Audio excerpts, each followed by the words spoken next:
Bueno, buenas tardes a todos. Bienvenidos al primer Zoom de la Asociación Abogados del Fuero de este año 2023. Agradecemos que tengan interés en esta propuesta que hemos encarado desde la Comisión de Nóbeles, convocando a una gran directiva de la Comisión de Seguridad Social de la misma Asociación Abogados del Fuero, con la idea de realizar un ping-pong de preguntas y respuestas para que sea bien dinámico, con lo cual los invitamos, ya pueden ir dejando en el chat, porque yo voy a leer las preguntas que ustedes realicen. Bueno, pueden ir dejando las preguntas en el chat para que la doctora Nadia García les dé respuestas. Por supuesto, primero que nada, Facundo Castro, secretario de la Asociación de Abogados del Fuero, muchas gracias por siempre estar ahí apoyando. Gracias a todos los directivos que están en este momento presentes, como Mariela Pistacha, que la veo conectada, como Alejandro Liporace, que también lo veo conectado. Obviamente también agradecerle a Agustina Elías por el inmenso trabajo de comunicación que realiza, que también está conectada.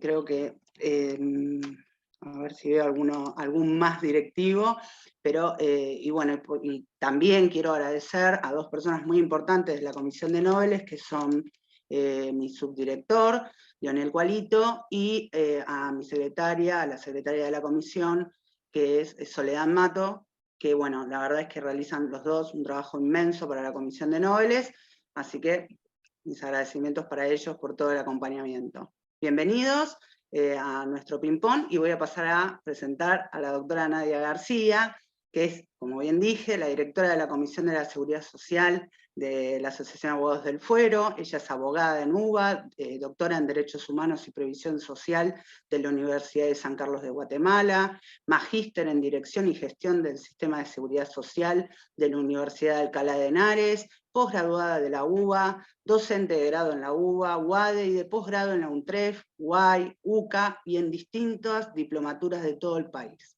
También es publicista, tiene una vasta, digamos, elaboración en relación a ellos, pero queremos mencionar que es autora del Manual de Seguridad Social de Editorial La Ley del 2021 y, como bien dije, es directora de la Comisión de Seguridad Social de esta asociación, con lo cual pueden contactar con la Comisión de Seguridad Social al mail que yo voy a dejar ahora mismo en el chat, que es seguridadzsocial@abogadosdelfuero.org.ar, por si quieren incorporarse, colaborar con la comisión y demás.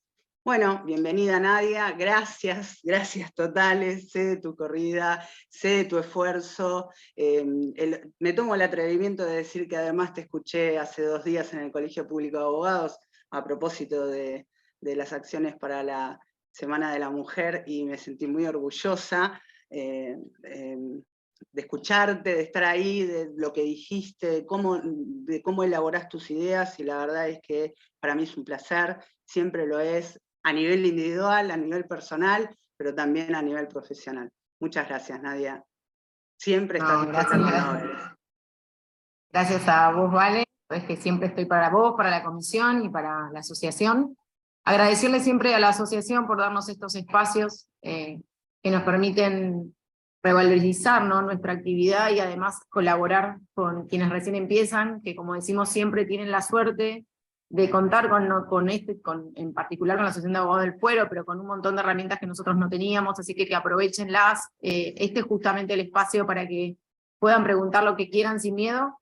Mientras van animándose a preguntar, quería contarles nada más que las noticias más relevantes que tuvimos en materia previsional específicamente. De lo que está hablando todo el país es de la moratoria, la ley 27.705, una moratoria que veníamos esperando hace mucho, que deja quizás algunas cosas en el camino, pero que va a permitir jubilarse a más cantidad de gente. Para quienes quizás no saben qué son las moratorias precisamente permiten a aquellas personas que llegan a la edad jubilatoria a completar los años faltantes, es decir, estamos hablando siempre de hombres o mujeres que llegan a los 60 o a los 65 sin los 30 años de servicios con aporte, es decir, que es para completar el mínimo de años de servicios con aporte. Siempre lo que estamos regularizando, que es el nombre correcto, nosotros vulgarmente decimos comprar, son años en forma autónoma, ¿sí? Nunca en relación de dependencia. Para lo cual lo primero que tienen que tener es la clave de AFIP, la clave para acceder al SICAM. El SICAM es el que permite justamente endeudar a esta persona de forma tal de que cumpla con este requisito de 30 años. La particularidad que va a tener esta nueva moratoria es en dos aspectos, respecto a quienes ya tienen edad jubilatoria, mujeres 60, hombres 65, que va a extender el periodo que yo puedo regularizar, llevándolo hasta el 31 de diciembre del 2008, ¿sí? En la moratoria anterior llegábamos hasta el 2003, es decir, que me está dando 5 años más. Todo lo que yo regularice es, primero, siempre años en los cuales no exista aporte, ni en relación de dependencia, ni en forma autónoma. Segundo, los años que yo incorpore, la persona tiene que estar en el país, es algo que me preguntan todo el tiempo. Estoy en Israel, me dijeron hoy, desde hace 20 años, y bueno, ahí estoy en problemas. Necesito que la persona se encuentre en el país en el periodo que yo voy a regularizar. ¿Desde cuándo puedo regularizar? Desde que la persona cumplió 18 años. Desde que la persona cumplió 18 años hasta diciembre del 2008, yo la voy a poder endeudar. Supongamos que la persona cumple años, los 60 o los 65 en el 2023, si se tratara de un hombre, yo voy a poder regularizar íntegramente los 30 años, porque desde que cumple 18 años hasta diciembre del 2008 tengo más de 30 años. En cambio, en el caso de la mujer, no la voy a poder jubilar íntegramente por moratoria, llega a 27 años y 10 meses más o menos. Es decir, que esta mujer, que ya tiene la edad jubilatoria, voy a tener que empezar a buscar otras alternativas, reconocimiento de tareas de cuidado, compensación por exceso de edad si tuviera más de 60 años, o obviamente que tenga aportes reales posteriores al 2008. Esas serían algunas alternativas para jubilar en el caso de la mujer, que siempre pasa lo mismo con la mujer, en virtud de del requisito de edad, que es menor al del hombre. Nunca las moratorias, salvo originalmente allá lejos hace tiempo, permitió regularizar los 30 años en el caso de la mujer, lo que para mí sigue siendo una discriminación de género. Esta moratoria además va a tener una particularidad. La particularidad es que va a permitir, que para mí es casi más importante incluso que la moratoria en sí mismo, es que, algo que no les dije es cuánto vale la moratoria, que no es un dato menor, que yo me lo anoté y después no se lo dije. Seguimos con la gente que se puede jubilar, se denomina unidad de pago de deuda previsional, es el equivalente a un mes de servicios con aporte, el monto es el 29% de la base imponible mínima. Esa base imponible mínima es el monto mínimo sobre el que se pueden realizar aportes, que a marzo equivale a 19.758,51 pesos. Es decir, que cada mes que yo regularice con el monto de marzo, es 5.729,27 por mes. Yo les hice la cuenta, en el caso del hombre, que podría regularizar los 30 años, la deuda da 2.062.000 pesos. Esa deuda se puede pagar en 120 meses, lo que daría una cuota de 17.189. Esta cuota es para el caso de 30 años, en el caso de hombre, a pagar en 120 meses, pero esa cuota se va a actualizar, ¿sí?, conforme el índice de movilidad. Y este valor que les doy hoy es conforme el valor de marzo. Ustedes saben que todos estos montos se modifican por la ley de movilidad, marzo, junio, septiembre y diciembre. En junio, esta unidad de pago previsional va a tener otro valor, ¿sí?, en función de la nueva movilidad. Además, para poder acceder a esta moratoria, hay que cancelar todas las moratorias que yo tuviera vigente al 31 de diciembre del 21. No puedo tener esta moratoria y otra más, sí, eso es importante. Y ahora sí, lo que les decía que para mí es más importante incluso que la moratoria, es que crea la unidad de cancelación de aporte previsional, destinada a trabajadores y trabajadoras activos, que ya sepan que van a llegar a la edad jubilatoria sin los años de servicios con aporte requeridos. Y entonces para ese caso se prevé que las mujeres entre los 50 y 59 años, antes de la edad jubilatoria, fíjense, 55, 64, los hombres van a poder acceder a esta unidad de cancelación de deuda previsional, que es el mismo monto, por cada mes el 29% de la base imponible mínima, actualmente 5.729 pesos, y a diferencia de la moratoria, lo que debe acreditar acá la persona es que tiene ingresos para pagar esa deuda, digamos, que va a tener ingresos para pagar este plan de pago de deuda previsional. En el caso de la moratoria, para quienes ya estén en condiciones de jubilarse, debe sortear el socioeconómico que tienen todas las moratorias, pero la diferencia es que aún no sabemos cuál va a ser en este caso. No tenemos todavía la reglamentación, suponemos que va a ser el mismo socioeconómico que se encuentra hoy aplicándose en la moratoria vigente y para la PUAM, pero no lo sabemos con exactitud. Necesitamos la reglamentación. Esa es otra pregunta que me suelen hacer, es ¿y cuándo? Mi mamá, por ejemplo, me preguntó ¿cuándo cobro? O sea, todavía no se la inició, no está el decreto, todavía no hay turno. Mi mamá quería saber cuándo cobraba. Todavía no está el decreto reglamentario. Después, además del decreto, es algo fundamental, necesitamos la normativa interna del ANSES, y después, que Dios nos ayude con el sistema de turnos. Todo eso se tiene que dar. Claro, claro. Si hay alguna pregunta, solo decirles también que me parece importante que anótenlo para leerlo, que es el decreto 90 del 23, que también es muy reciente, que si bien es para trabajadoras y trabajadores de casas particulares, que las incluye y los incluye en la prestación por desempleo, también crea una especie de moratoria. Las trabajadoras de casas particulares no tenían acceso a la moratoria, y ahora sí. Entonces, estén atentos con eso también, por si tuvieran el caso particular de una trabajadora o trabajador de servicio doméstico, que se permite también regularizar deudas. Decreto 90 del 23. Bueno, la verdad, gracias por este resumen de esta novedad, porque honestamente genera, justamente como toda novedad, no saber para dónde ir, así que quisimos como arrancar esto con este tópico, para que se vayan animando a preguntar, no solo sobre este tópico, sino cualquier otra duda que tengan. No está restricto las preguntas a realizar, ¿sí?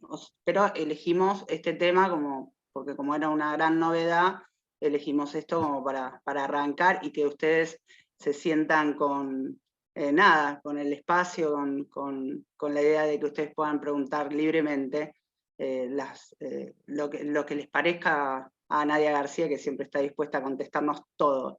Nadia, dos cositas te digo. La primera es de lo que nos contaste. A mí lo primero que me surge es, esto que decías que deben haber abonado o saldarse las moratorias anteriores.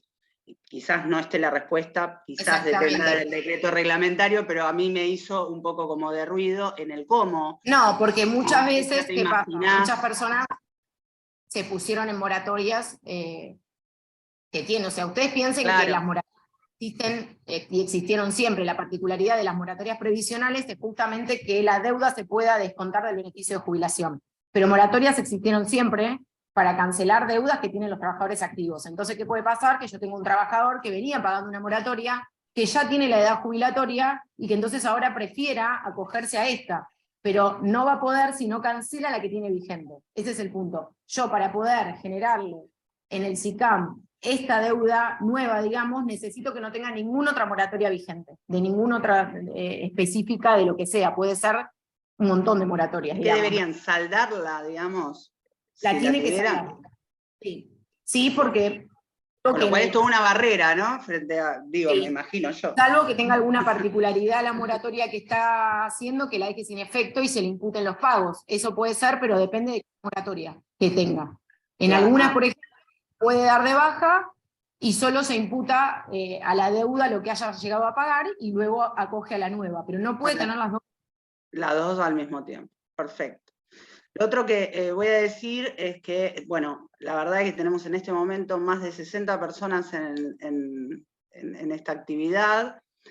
No contamos hoy con la presencia del doctor Nahuel Altieri, ni la presencia de la doctora Trota, porque por obligaciones justamente con el Consejo del Colegio Público de Abogados les impidió poder estar hoy presentes, pero ellos, digamos, después seguramente verán la grabación, y la verdad es que les querían dar la bienvenida, así que, bueno, lo realicé yo, esta bienvenida y esta inauguración de los eventos de Abogados del Fuero, acompañada por el gran Facundo Castro.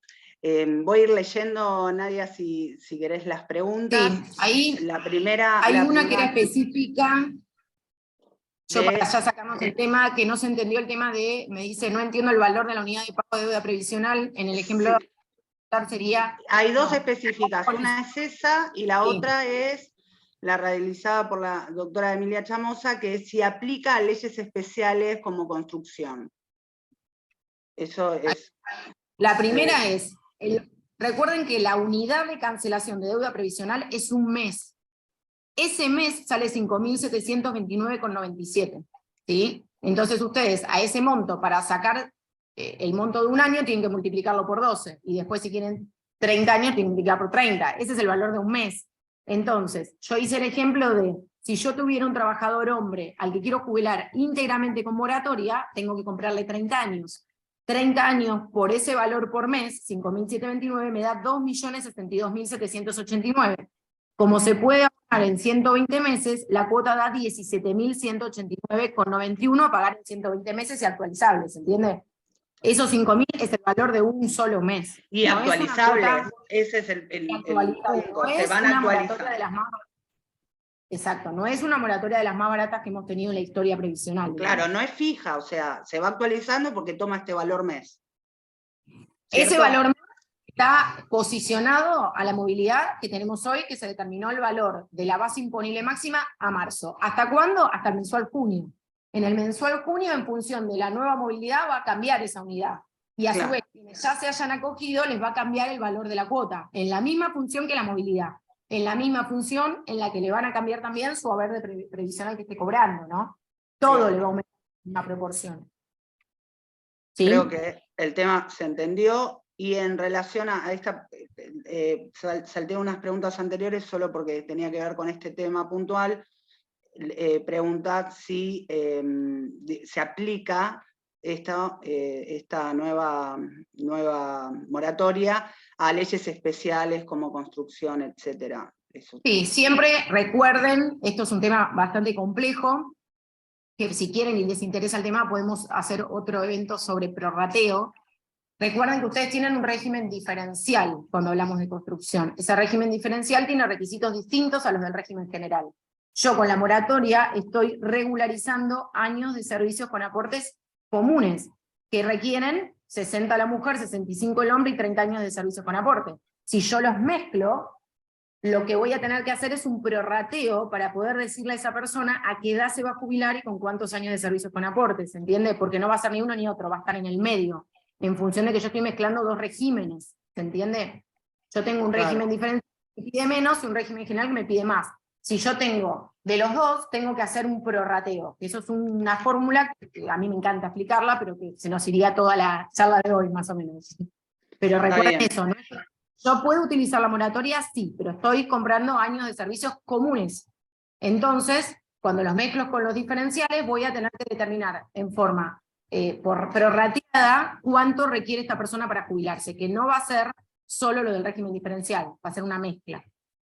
Estupendo. Bueno, ahora sí voy al inicio del chat, que la doctora Salas... Vamos por orden. Dale, voy por orden. La doctora Salas pregunta, yo quería preguntar si los docentes universitarios cobran retroactivos. No, quería decir varias cosas respecto a esa pregunta. Los docentes, tanto universitarios como los docentes comunes, se les requiere cese en la actividad. Entonces, al requerirles ese condicionado, siempre la fecha de alta coincide con la fecha en que dejaron de trabajar, es decir, que se reemplaza el salario por la jubilación, no tienen retroactivos. Y de hace un tiempo a esta parte, tampoco los empleados públicos tienen retroactivos. Antes, ustedes saben que la jubilación en principio no es incompatible con la actividad, salvo que sea un régimen diferencial, un régimen especial, o que existe una incompatibilidad. Los empleados públicos tienen incompatibilidad con trabajar en relación de dependencia si están jubilados. ¿Me siguen hasta ahí? Sí. Entonces se había generado la duda respecto de, ¿esa incompatibilidad aplica también al retroactivo? Ergo, yo voy, solicito hoy la jubilación, pero sigo trabajando, la jubilación me sale en un año. ¿Corresponde el pago de retroactivo? Primero, el Servicio Jurídico ANSES dijo que sí. Y hace ya unos meses, le diría que un año, dijo que no. Entonces, no tienen derecho a retroactivo, el acta coincide con el mes siguiente al que cesan en el servicio. No hay retroactivo. En los demás... ¿Cómo decías, Nadia? Que en los demás casos sí, en un trabajador común tiene retroactivo desde el momento de la solicitud del turno. Bueno, a ver, otra consulta que le realiza la doctora Jessica Alonso. ¿El personal retirado de las fuerzas puede jubilarse por ANSES? Sí, en la medida que cumpla los 30 años de servicios con aportes, sí. Y segundo punto, si lo que están pensando, que está bien pensado, es la utilización de moratorias, tiene que pasar el socioeconómico. Recuerden que tengo la incompatibilidad del socioeconómico y la incompatibilidad, que no sé si lo mencioné, de tener otro beneficio superior al haber mínimo garantizado. En general, los que se retiran de las fuerzas tienen haberes más altos, ¿sí? Si tuviera los 30 años porque realizó una actividad independiente, aparte en forma autónoma o en forma dependiente, aparte de la actividad de la fuerza, y cumple los 30 años, no tendría ningún inconveniente. Son dos cajas independientes. Ok. Buenas tardes, dice Sabrina. Muchas gracias por este espacio. Mi pregunta es la siguiente. ¿Se puede lograr una pensión derivada de una convivencia que no cuenta con documental que certifique los 5 años? Se cuenta con declaración jurada de testigos y la idea es solicitar un ambiental. La tenés difícil, eso es una... A ver, para hacértelo simple. El decreto reglamentario del artículo 53 dice que se admite cualquier medio de prueba. Todos sabemos procesal, cualquier medio de prueba, cualquier medio de prueba, incluso testimonial. Sin embargo, acto seguido dice que se requiere siempre prueba documental. Por ende, en base a eso, ANSES, si no existe prueba documental, aun cuando te haga el ambiental, aun cuando 20 testigos juren y perjuren que vivían juntos y los veían todos los días, la tenés complicada. ¿Qué sucede?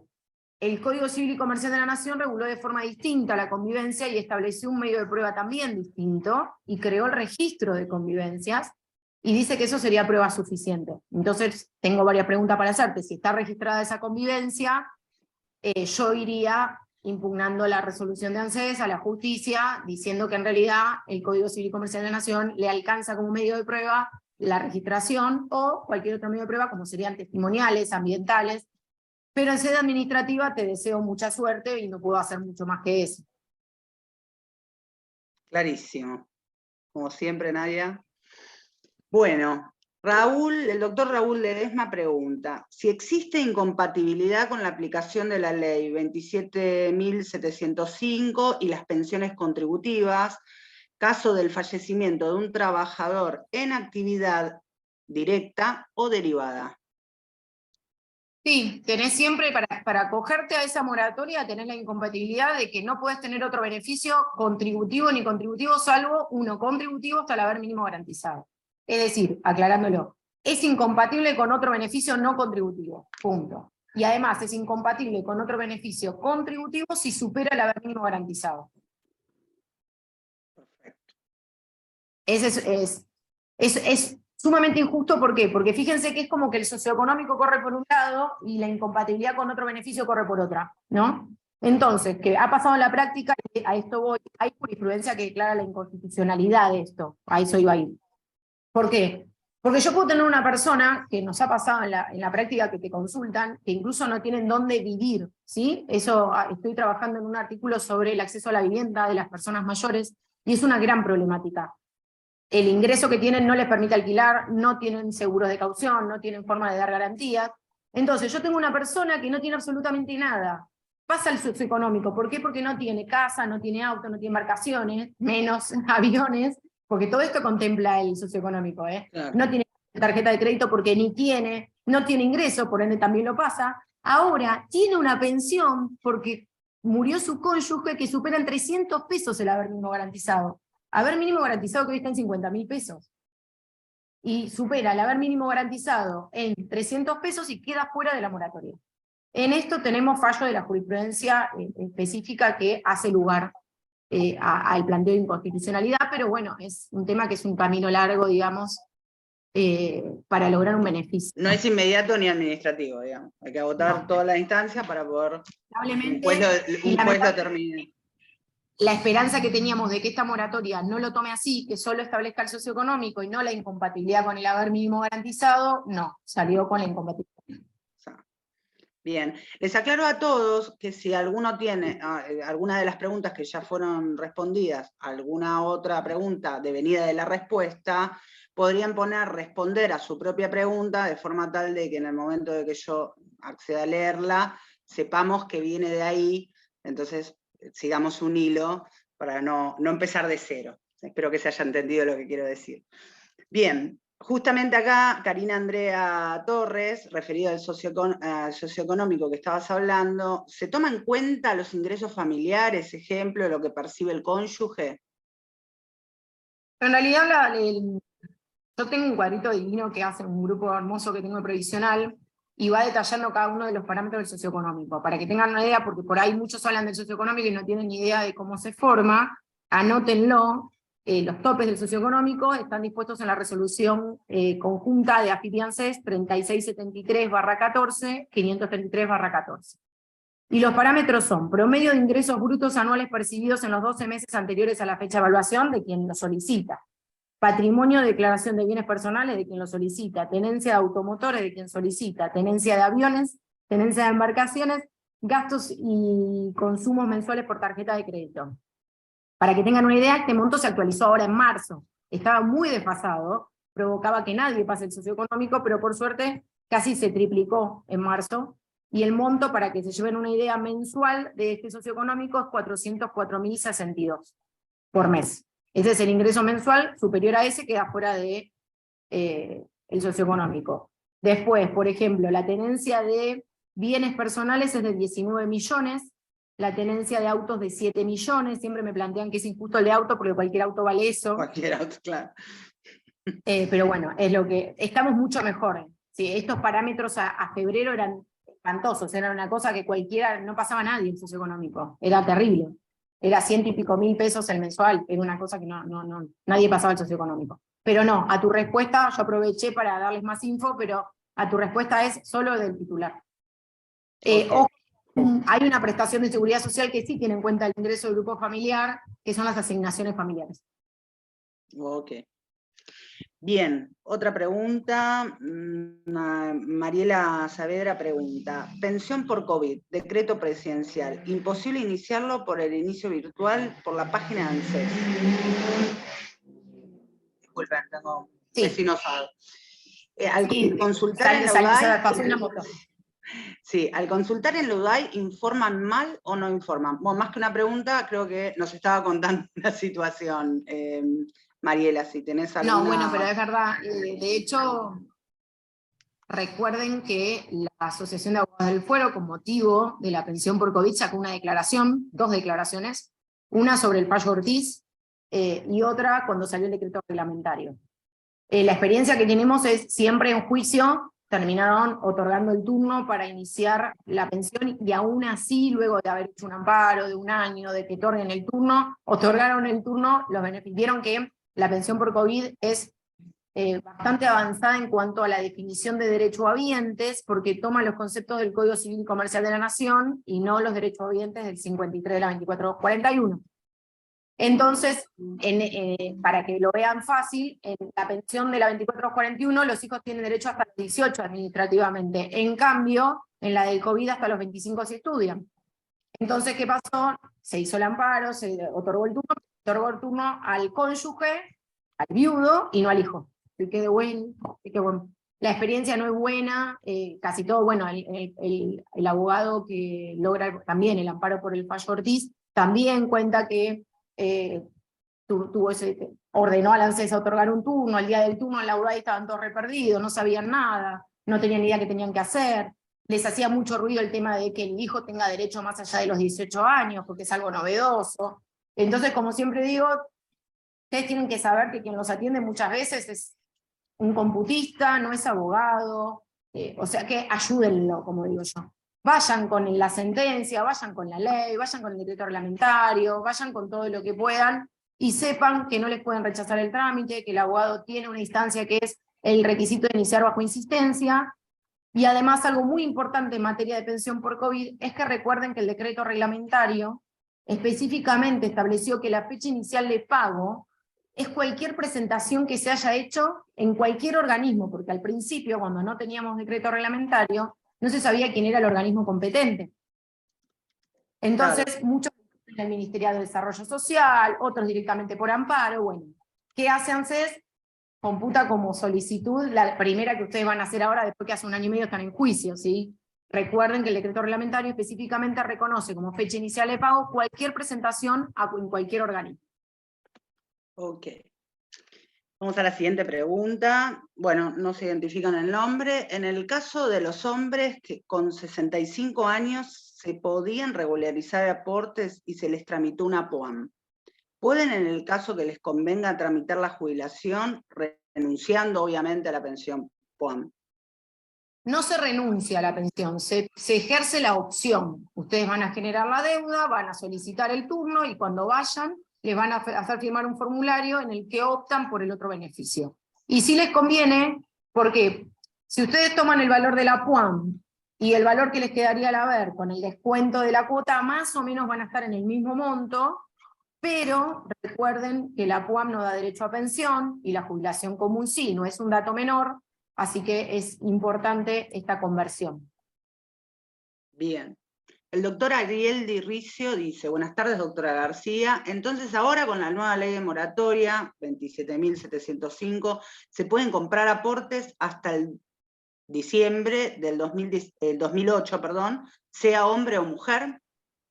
Exactamente, es como las otras moratorias. La fecha de corte es igual para hombres y mujeres, eso es lo que hace que cambie la cantidad de años que puede regularizar un hombre o una mujer. Exactamente, que la fecha de corte es la misma. Claro. En el único caso que cambia, sí.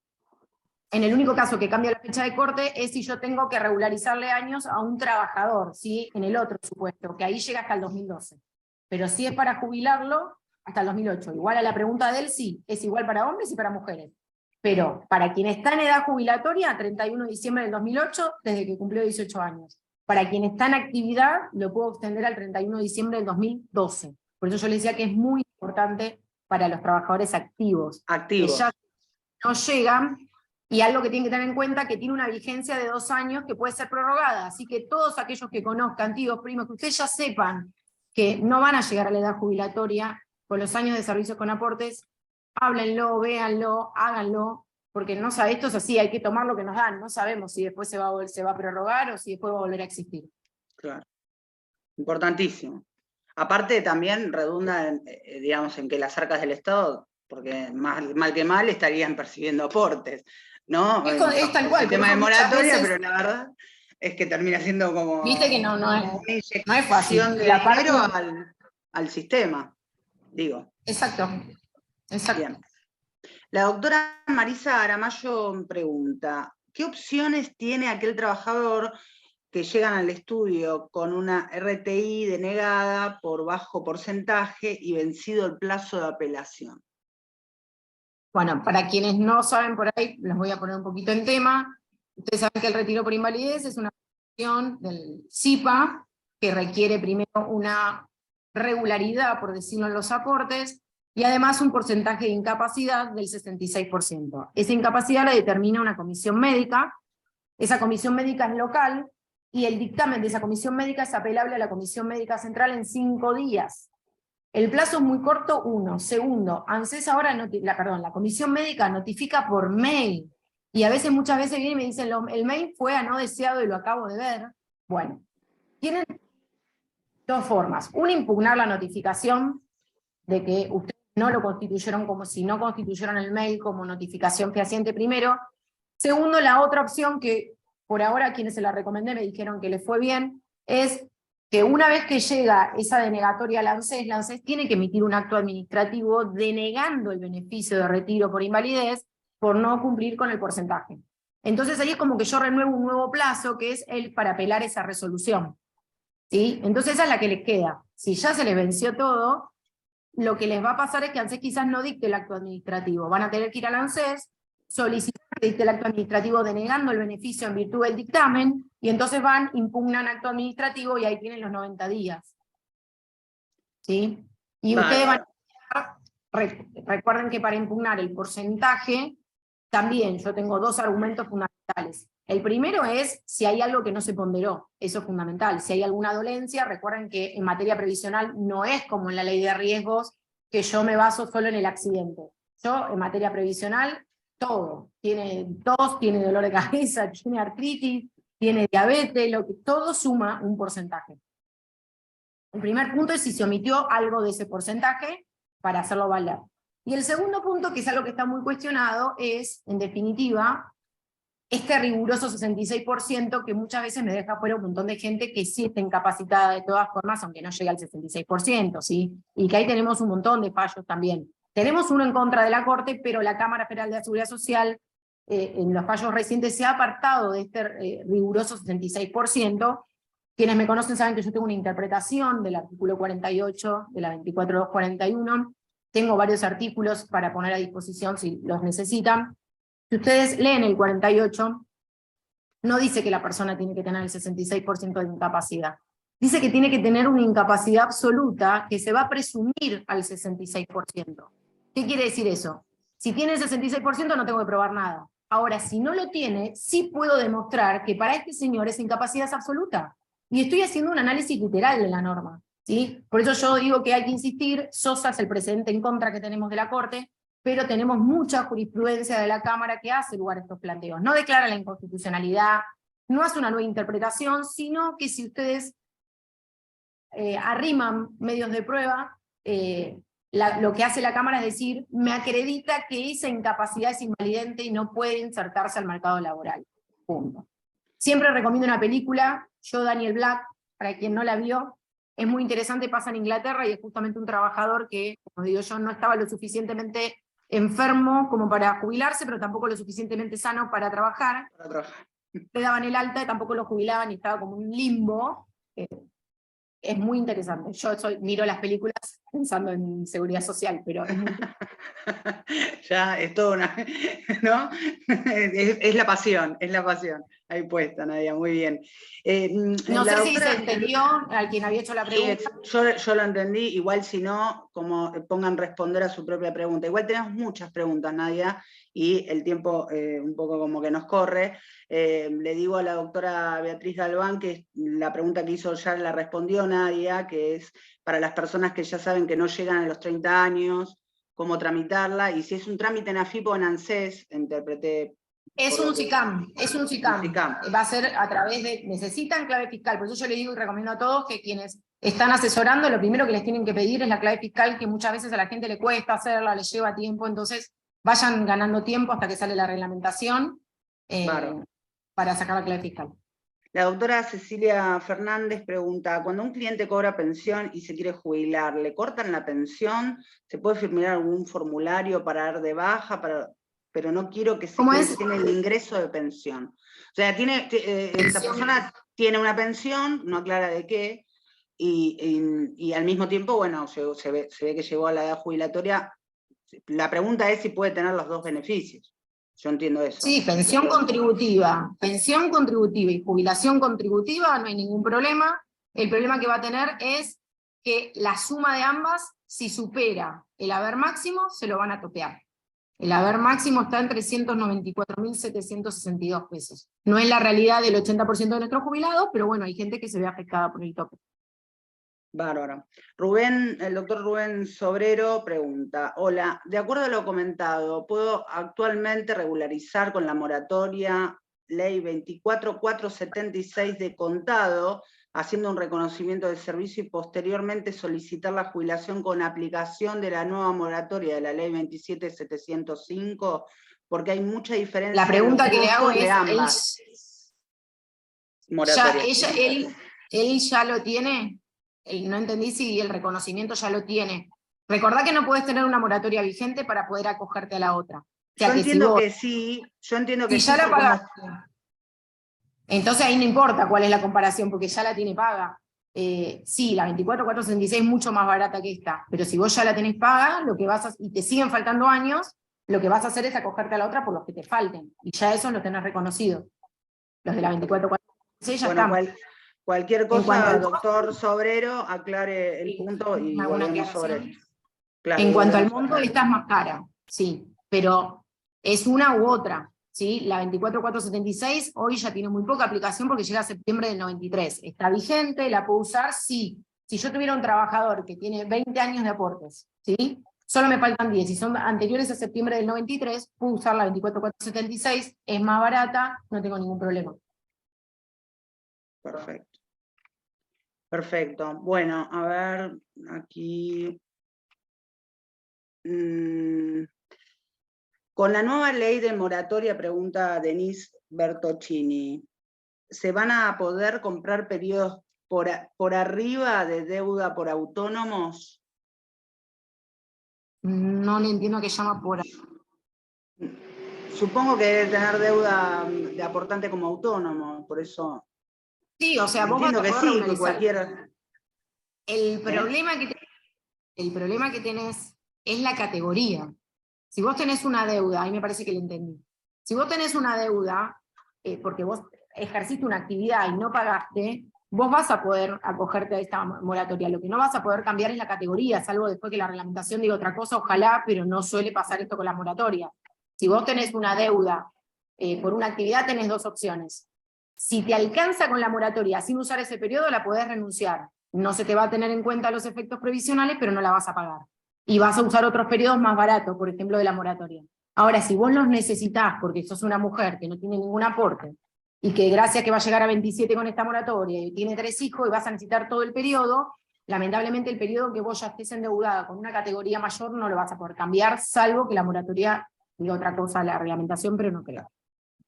Bueno, se me había pasado esta pregunta, la doctora Alejandra Reynoso dice, bueno, buenas tardes, lamento las molestias, no es ninguna molestia, lo planteamos justamente por esto como algo muy dinámico. Quería preguntar por la jubilación de los médicos. Me indica el cliente que no cobra la totalidad porque debe entregar la matrícula. ¿Alguna recomendación que puedan brindarme o guiarme? Realmente apreciaría la ayuda. Sí, en materia, en casi todas las actividades profesionales tenemos muchos problemas con el tema de la matrícula. Hay varios fallos que son muy interesantes, hay uno incluso de un abogado, que fue como el más conocido, que le exigían el cese en todas las matrículas para poder obtener la jubilación en la provincia de Buenos Aires, y el fallo dijo que no, que era inconstitucional ese requisito, que lo que te puede pedir es el cese en tu propia matrícula, es decir, en la de la provincia. Y hay un fallo, yo no tengo ahora en mente el nombre porque no es algo que uno haga tan seguido, pero sucede lo mismo con los médicos. El tema del cese en la matrícula puede ser también planteado, ¿sí? Pero sí, bien, en la mayoría de las cajas piden el cese en todas las matrículas. Bien. El doctor Mauro Núñez pregunta, hola a todos, consulto, jubilación por ley 27.675, VIH y enfermedades de transmisión sexual. ¿Es compatible con leyes especiales como docentes, poder judicial? Es decir, ¿se pueden jubilar con el 82%? Qué interesante. O sea, eso va a depender mucho, todavía es una ley que se está todavía reglamentando. De hecho, yo hice un artículo en el que planteaba qué sucedería si la actividad a su vez que realiza esta persona con VIH es una actividad diferencial o especial. Lo tengo planteado en un artículo. No está resuelto todavía. Yo creo que se podría hacer una especie de prorrateo también, porque para quienes no saben, esta ley disminuye los requisitos en la condición de que se acredite el VIH, que ahí tenemos otro problema en la acreditación del VIH, porque supuestamente hay una nómina, entonces ANSES debe solicitar la intervención del ministerio para verificar si el diagnóstico tiene la antigüedad que requiere la norma, pero esto también se contrapone con la protección en cuanto a que es exponer a la persona que muchas veces no quiere iniciar el trámite en la UBE más cercana a su domicilio porque no quiere que el señor que vive a 20 cuadras sepa que es portador de VIH.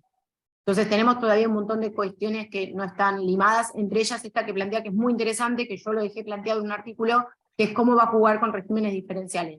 La verdad hasta ahora no lo sabemos. Es más, sabía que era interesante la pregunta. Sí, en el grupo que tenemos, que justamente lo que hacemos es plantear experiencia, porque no es algo que tengas todos los días. Todos los días, claro. No, 2 casos nada más se habían presentado, los 2 quedaron en espera de normativa, pero eran tareas comunes, es decir que no tengo la respuesta de la experiencia de... Las 2 casos eran tareas comunes y quedó a la espera de normativa por el tema de... Lo más importante es cómo se prueba la antigüedad en el diagnóstico, ¿sí? Hay muchísimas formas, por ejemplo, si es una persona que ya está medicada, con la obra social que le brinda los medicamentos ya se puede probar, ¿sí? Claro. Pero en algunos otros casos... quien conoce gente con VIH, sobre todo les diría de 40 y pico de años más o menos, no es algo que haya asumido en temprana. Entonces muchas veces cuesta más probar el diagnóstico, porque no se medicó, pese a que lo sabía, porque no lo comunicó, porque no lo dijo, porque... Entonces ahí por ahí necesitamos un poquito más de reglamentación. Bien, vamos a otro, porque estamos ahí sobre el filo del horario. Caso, mujer nació en 1961, cumplió los 18 años en el 79. ¿Se puede jubilar comprando 26 años más un año por exceso de edad más 3 hijos? Pregunta la doctora Comiso. En el 79, no sé en qué mes. En el 79 cumplió los 18. Por eso, vos tenés que hacer 2008 menos 1979, no sé en qué mes, eso te da 29 años. Entonces quiere decir que la persona es mayor, no tiene 60, tiene más.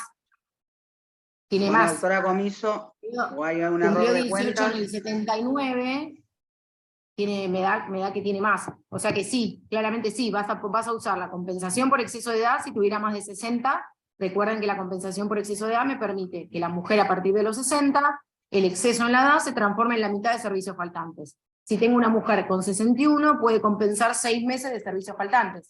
Y además, los hijos que tenga. Bien. La doctora Susana dice, buenas tardes, mi cliente se jubiló en IPS Misiones y también tiene aportes para jubilarse en ANSES, Tucumán. En el sistema no le salta lo de Misiones, es como que solo tiene los aportes de ANSES y allá es lo mismo. En este caso puede ser porque no hay reciprocidad. Hay que ver si la caja de emisiones, yo tenía un cuadrito pero no lo tengo acá, si la caja de emisiones transfirió o no al ANSES, ¿sí? Si es una caja transferida o no. En el caso de cuando yo no funciona igual, cuando yo tengo cajas provinciales, cómo juegan con ANSES que cuando yo tengo cajas profesionales. Eso tienen que saber, no juega de la misma forma. Entre cajas provinciales y ANSES hay reciprocidad. ¿Qué quiere decir? Si transfirió, hoy es ANSES netamente. Si no transfirió, lo que va a hacer la caja es reconocer esos servicios que no aparecen en ANSES claramente, no aparecen, y los voy a llevar a la caja donde tenga más aportes, sea ANSES o sea Misiones. Si yo la mayor cantidad de aportes lo tengo en Misiones, voy a ir al ANSES, voy a pedir reconocimiento de servicio, lo voy a llevar a la caja de Misiones. Me los tiene que considerar porque hay reciprocidad. Me va a otorgar el beneficio, la caja otorgante va a ser la que más años de aporte de servicios tenga. Bárbaro. En cambio, y lo va a pagar esa caja. Si yo tuviera reciprocidad entre ANSES y una caja profesional, por ejemplo, tengo 15 años, vamos a poner 14 en ANSES, 16 en la caja profesional, hay reciprocidad, pero se utiliza la prorata tempore. Cada uno va a pagar su parte. ¿Sí? Esa es la diferencia. Como juega distinto las cajas estatales, vamos a decirle, que las cajas profesionales en conjunto con ANSES. Juegan distinto. Okay. ¿El valor de los bienes personales que se toma en cuenta para el socioeconómico es el valor de venta del bien o cuál se toma en cuenta? El fiscal, el valor fiscal. No. Denise... Es el que tiene declarado AFIP. Denise Bortocini pregunta, ¿con la nueva ley de moratoria se van a poder comprar periodos por arriba de deuda por autónomos? Es la misma que vimos recién. Es la misma que, perdón, sí. Perdón, yo me mareé con la pregunta. Buenas tardes, yo quería preguntar si... la doctora Salas había preguntado esto por los docentes universitarios, entonces, frente a tu respuesta, como yo dije que si quieren pongan responder en la misma, ella dice, entonces se liquida la renuncia condicionada para poder cobrar el beneficio, hay que presentar el cese definitivo referido a los docentes universitarios. Si sí, cobran retroactivo o no. Exactamente. ¿Entendió o te leo las dos? ¿Te leo las dos? Por ahí no se entendió. ¿Me escuchaste, Nadia? No entendí si era otra pregunta. No, la pregunta es, ¿entonces se liquida la renuncia condicionada de estos docentes universitarios para poder cobrar? Yo hice el trámite con la renuncia condicionada. ¿Sí? La renuncia condicionada hizo el trámite. Una vez que ANSES tenga el alta del beneficio, me van a hacer cesar en la actividad, o sea, indirectamente. ANSES, claro, muchas veces ANSES no lo pide, ¿por qué? Porque ya tiene contacto hoy, por el tema de las comunicaciones virtuales, tiene mucho más contacto que hace muchos años, entonces a veces ni la pide porque ya la tiene. Ya la tiene, está. Es como automático. básicamente. No tiene pero las no va a formas. cobrar Bueno, retroactivo. No va a cobrar pero no cobrar retroactivo. Bien, la No. doctora Liliana Zulema Cosio pregunta, buenas tardes doctora, un señor que cobra RTI ahora definitivo desde el 2013, su madre fallece en el 2018, solicito la pensión y se la denegaron, ¿qué podría hacer? ¿Tiene discapacidad la persona? Bueno, Zulema Cosio... Porque te voy a decir qué pasa, me parece que sé a dónde va. Había una discusión eterna sobre si el retiro por invalidez, una discusión de ANSES, para mí no había ninguna norma que establezca la incompatibilidad, y al no existir una norma que establezca la incompatibilidad eran compatibles, pero bueno, obviamente no la interpretación que hacían muchas dudas. Salió una resolución, que sí, casi con seguridad le diría que es la 30 de la Secretaría de Seguridad Social del 2022, que viene justamente a allanar el camino y a decir, las personas con discapacidad que perciban un beneficio pueden percibir las pensiones de sus dos padres con el único límite de el haber máximo, los 394.000 pesos. Así que la respuesta es sí y sí. Hoy les quiero decir la resolución porque tenés que ir con la resolución. Pedí una reconsideración, acompañé la resolución específicamente dice que son compatibles el beneficio que tenga la persona, en este caso un retiro por invalidez, con una pensión por el fallecimiento de sus padres, y estaba obviamente si cumplen los requisitos para hacer pensiones. La pregunta es por qué, ella me dice se lo rechazaron, pero no sé por qué, se lo pudieron haber rechazado, porque consideraron que ya tenía el retiro, la respuesta es la resolución 30. Pero lo pudieron haber rechazado porque sabemos que ANSES hace la interpretación de exigir el 66% de incapacidad también. Entonces por eso la variante por la cual se la pudieron haber rechazado es muy amplia. Si se la rechazaron, le dijeron que era incompatible, resolución 30 de la Secretaría de Seguridad Social. Si se la rechazaron porque dice que no cumple el requisito, para mí eso es ilegal porque no existe ninguna norma que le exijan a un derechohabiente el porcentaje de incapacidad, pero a la justicia, marche preso. Bien. Se lo rechazaron porque era una pensión. Esperemos que no presos. Y la última es, si se lo rechazaron porque era una pensión directa y consideran que no cumple con los aportes, habría que evaluar el caso para ver si se le puede aplicar alguna de las jurisprudencias de la Corte. No sé cuál es el caso de ellos. Bien. ¿Qué es el socioeconómico en materia previsional? Pregunta Emilia.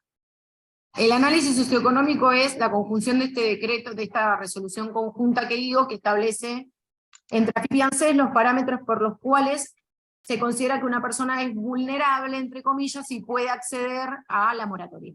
Los valores son los que di antes, la resolución, si querés te la repito, es una resolución conjunta. Sí, estaba inclusive, creo que el doctor Figueroa hasta tuvo la amabilidad es de resolución conjunta 3673 del 2014 y ANSES 533 del 2014, que establece los parámetros, establece. Después ustedes tienen que ir siguiéndolo porque en la descripción les dice, es igual al ingreso límite mensual para el derecho a percibir asignaciones familiares. Por eso le digo que es re importante este cuadrito que hace una colega del BIEM, porque nos facilita mucho todo, en el cual ya va, cada vez que se modifican los topes de asignaciones familiares, ella vuelca ese como va al socioeconómico. Pero para darte una respuesta, por si no estuviste antes, el monto mensual es de 404.000 pesos. Más que eso, está fuera. Bien, Nadia, estamos yendo en orden, pero la verdad es que nos quedan por lo menos más de 20 preguntas realizadas en el chat. Fíjate si podemos, a ver, querés que las vaya viendo. Y ya estamos un poco sobre la hora planteada. Entonces, sin perjuicio de que obviamente te vamos a convocar para el segundo semestre para volver con otro ping-pong, porque me parece que es súper interesante. Estoy ya como en un punto de selección de un par de preguntas como para ir cerrando, ¿no? Dale, fíjate si podemos aunar alguna, juntar, 10 minutitos más tenemos, así que no hay problema. Bueno, a ver, Jimena Cortés pregunta, buenas tardes, trabajadora en actividad, jubilación insalubre, ¿qué pasa con esos aportes que siguen generando después de presentada la carpeta del ANSES? En mi caso, una jubilación insalubre. Para la jubilación, ¿toman la fecha de aporte al momento de presentación de carpeta o al momento que llega su trámite a la etapa de liquidación? ¿Cómo saber desde qué fecha tomaron los aportes? Los aportes cortan a la solicitud. A la fecha de solicitud se determina la situación previsional de la persona. Esa fecha tiene que cumplir con los requisitos, se consideran para el cálculo de los últimos 10 años hacia atrás, y esa es la pregunta. A la fecha de solicitud se establece la foto previsional. recuerden que las actividades insalubres son incompatibles después, ¿sí? La persona justamente tiene un régimen diferencial porque la actividad es determinante de vejez o envejecimiento prematuro, y entonces después no puede seguir trabajando en esa actividad. Puede en otra, en esa no. ¿Sí? Podrían en la misma empresa, pero en otra actividad. ¿Se entiende lo que digo? Si no, es incompatible y le van a suspender el beneficio. Bien. Doctora, buenas tardes. En ANSES, voy con la última en el chat. En ANSES me denegaron una jubilación especial porque no reconocen años trabajados como chofer larga distancia entre los años 1998 y 2007. Solo tiene 2 años con esos aportes, y se presentó carnet de conductor, acta de ministerio, y la empresa cerró y no aportó. ¿Hay alguna forma de probar? Es como todo, o sea, una resolución primero que tienen que tener en cuenta es la 524 del 2008, que es una resolución de ANSES que establece la probatoria de servicios. Esa es muy importante que la tengan en cuenta para ver qué otro medio de prueba les podría servir según el periodo y la actividad. ANSES tiene por política que si no está el aporte, la realidad es que no los reconoce, pero la justicia, si hay medios de prueba, los reconoce porque en definitiva la carga de hacer la declaración y el aporte era del empleador y no puede recaer sobre el trabajador. Pero no la tienen fácil, la verdad es que no la tienen fácil, son muchos años, porque hoy vieron que todo se resuelve, bueno, metele en moratoria, pero a veces cuando son muchos años estás afectando la jubilación de la persona, y aparte, como digo siempre, no es solo plata, es que la gente necesita que reconozcan su trabajo. Así que yo te diría que trates de indagar testigos, que mandes, una de las formas también es el telegrama, para probar que la empresa no existe más, por ejemplo, sino intimar al otorgamiento de la certificación de servicios, en la cual debería haberse declarado la actividad como insalubre, y entonces todo eso le te da más herramientas para pelearla, y que en todo caso sea FIP quien después le reclame al empleador, no el trabajador. Bien. Dice Denise Bertocchini, pregunta, ¿con esta nueva ley se va a poder usar para realizar pensiones a cónyuges de personas fallecidas hace mucho tiempo? Para pensiones. Sí, sí. Está específicamente contemplado en la medida que te sirva la fecha, en virtud de los años que tengas que regularizar. Recuerden que siempre puedo regularizar 15 o 30, ¿sí? No puedo, esto es más complejo, pero no puedo regularizar, por ejemplo, el supuesto de regular de 30 meses y los últimos 36 anteriores al fallecimiento, no puedo. Entonces, tiene que ser un supuesto en el que yo pueda, con la moratoria, cumplir con el requisito de regularidad. Bien, y Cosio, la doctora Cosio aclaró esto que habíamos preguntado, que no entendíamos bien si estaba, dice, doctora, con respecto a la pregunta de la pensión rechazada porque cobra RTI, sí tiene discapacidad actualmente, ceguera. Aclaró Y eso. se la rechazaron, y se Claro. la rechazaron. Pero te iba a preguntar, no me dice por qué se lo rechazaron. No sé si se lo No rechazaron. no aclara eso. Saben. Pero bueno, igual Pero ya igual le di las dice tres soluciones. las Le di las opciones. 3 soluciones. Claro. Bueno, Nadia, la verdad es que, nada, esta actividad nos propusimos que sea así, abierta, sin red, básicamente, al solo efecto de ver, digamos, si podíamos colaborarles a otros colegas desde la Comisión de Yo te Nobles. dije, ¿viste? Yo me la banco, a lo sumo algo no Sí, vos sabré. sos pero una guerrera. Y bueno, la verdad es que obviamente estoy más que agradecida en nombre de todos los integrantes de la Comisión de Nobles de la Asociación de Abogados del Fuero. No tengo más que agradecerte por la disposición, por la onda, por siempre ponerle el pecho, siempre estar al lado de nuestra comisión, desde, digamos, siempre con ADF. La verdad, Nadia, aplausos para ti. De verdad, Gracias a muchas ustedes. gracias. Se Saben sigue que sumando gente, pero bueno, ya debemos darle un saben que cierre. estoy a disposición. Hacemos otro ping-pong cuando coordinemos con Segundo Nobles. semestre nos planteamos otro ping-pong, si te parece, porque vos tenés otras actividades ya también para ADF marcadas.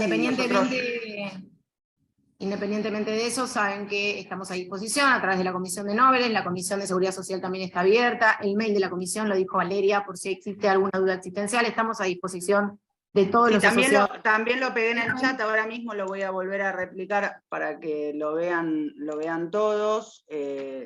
Aclaro, porque algunos han hecho esta pregunta por mail, que pueden escribir a secretaría@abogadosdelfuero.org.ar, que también lo pegué en el chat, si quieren tener certificados de esta actividad. Eso es arancelado, la actividad fue gratuita. pero bueno, si quieren certificado, ahí está. Y dentro de lo que, digamos, ADF, la Asociación de Abogados del Fuero, presta como servicios en forma totalmente gratuita, los convocamos a asociarse. También en el chat puse la web, que es abogadosdelfuero.org.ar, es online, es gratuito, no se les pide ninguna cuota de ingreso. Cuanto más seamos, más fuertes somos, esa es la realidad, y más podemos hacer en este sentido, en nuestra defensa gremial como letrados, y bueno, y obviamente tener aún más convocatoria, y dentro de lo que es la comisión de Noveles, invitarlos a participar, ya sean Noveles o sean colegas con muchos años de ejercicios. Tenemos un programa que se llama Madrinazgo funcionando dentro de la comisión.